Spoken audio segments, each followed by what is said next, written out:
Hey guys, welcome back to another video here on Tmnt Entertainment where we love pop culture. Today, it's time for another comic book review. Now we've had a lot of build up going into this particular issue, but now it's finally time for the battle of the bands. Will this issue live up to all the hype? Well, let's get on with my comic book review for Teenage Mutant Ninja Turtles issue 117.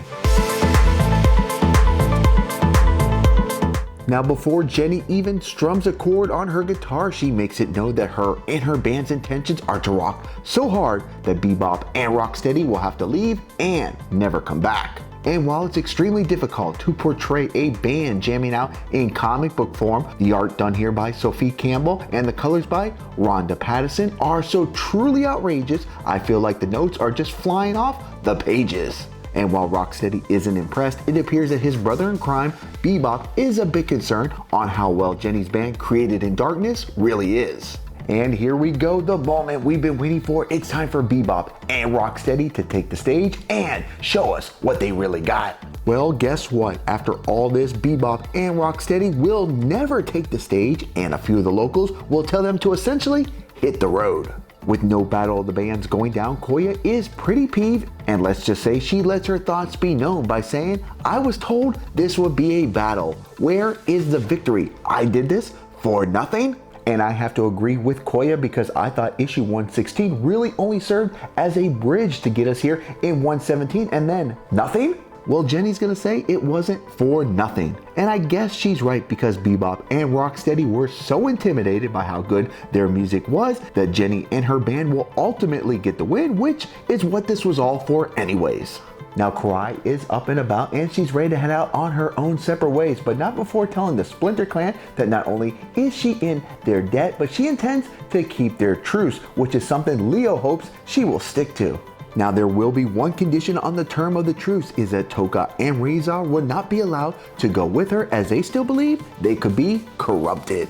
And while there are several ideas being thrown around as to what should happen to Toka and Razor, the final agreement between the two sides is that Lita will take them to the future, as Mutant Town will be the safest place for them and the rest of society.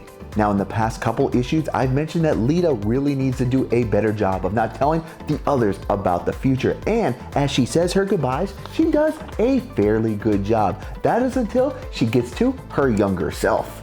As she gets down on one knee, she says, "I've got a secret to tell you." And while we don't know what she whispered to her younger self, I'm sure it's gonna screw up the timeline in some form or fashion. Now what this issue is really gonna do is try to wrap up some other storylines, such as the election story that was kind of on the back burner here for a while, and the urgency to make sure that Hob is not elected. And to end this issue, there's a revelation that the Turtles will be seeing a familiar face when the time is right, which I'm sure will be sooner than later.